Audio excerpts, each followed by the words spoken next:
What's good, Jetsetters? Now we all know Bad Boy Records will forever have a place in hip-hop history.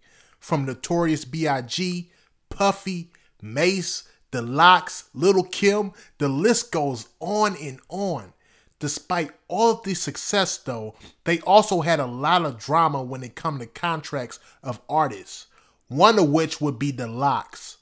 The Lox beef with Diddy got pretty crazy at one point. Diddy had the industry, but The Lox had the streets. This was before the social media age too. I could be wrong, but I want to say this was the first case where public opinion actually got something done contractually in the music industry. Of course, today you see a lot of artists today, they like to use social media to blast their label. But back then, this kind of thing was a rarity. Seriously, check out this clip of Jadakiss explaining how the Lox used the streets to get out of their contract. Let's get into it. Speaking of the Bad Boy thing, how did y'all force y'all way out of that deal? Puff locks up everybody. How did y'all do that? The culture. Now we talking about the culture because when we had this situation, we knew that we couldn't win financially, in litigation, in court. The little bit of pennies we had at that time would have been gone after 2 court dates. So we sat down like, yo, this could be, it could go all wrong, or the only power we got is the street. You know what I mean? We do have the street behind us, so we gonna take this route and we gonna risk it all.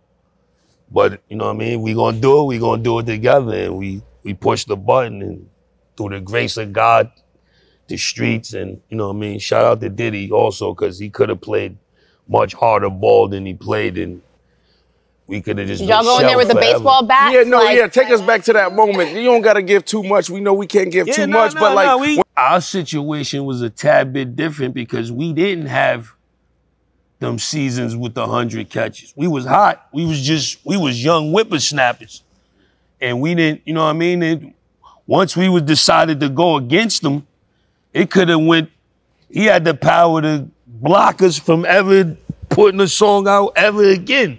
We didn't have no leverage, really. Besides the street, we had mixtapes.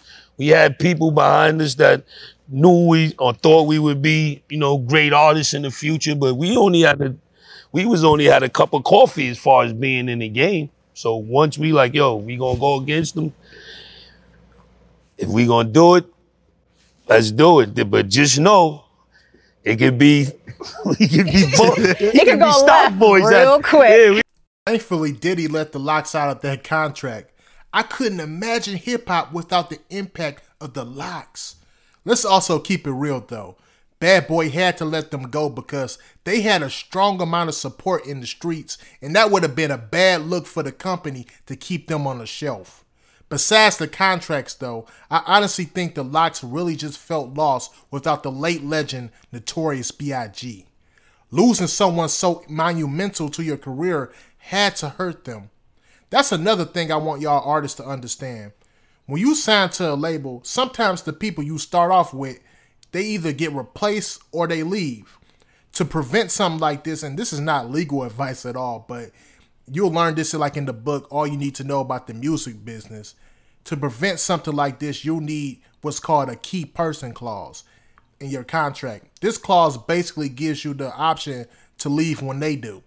You'll need some leverage to pull this off though. In this clip right here, here's Styles P explain how b.i.g's passing made it uncomfortable for the Lox to be there at Bad Boy. Here's what Styles P had to say. When did the discomfort with Bad Boy set in? b.i.g's passing. Oh, wow. That's easy. b.i.g's passing. Right. b.i.g was our big bro. Like, you understand what I'm saying? Every session, yo, you take this feature, you do this, you do that. Like, everything, you gotta understand, b.i.g was like our big bro, like for real. Like, right. He didn't have to show us that amount of love, energy. As you see, the shit still goes to this day. Like, we all rock, Gutter, Leo, Kim, all that. That's our fam. Like, so it was more so of what's crazy, even that day in LA, like Big was like, it's gonna be good. It's gonna be good. Don't worry.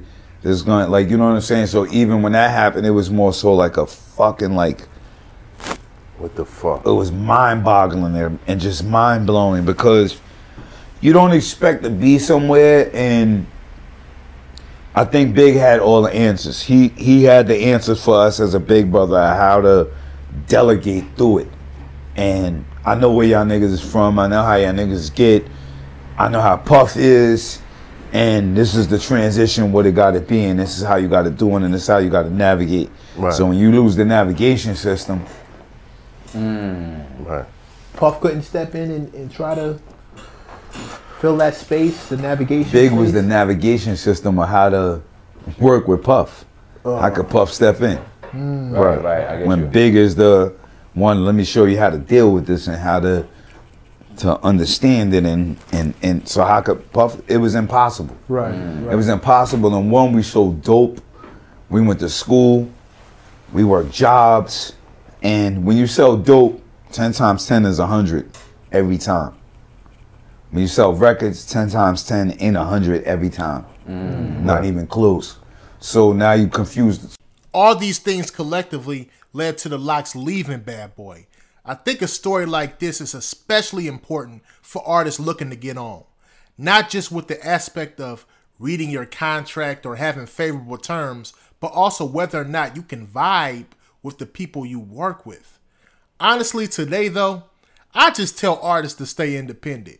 We have all the tools at our disposal today to be successful thanks to the internet. You have to remember that the Lox, they first got popping in the 90s.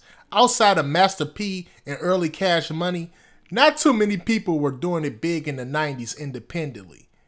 See, they kind of had to sign any kind of deal that came their way, because back then, you really couldn't get on like you can today.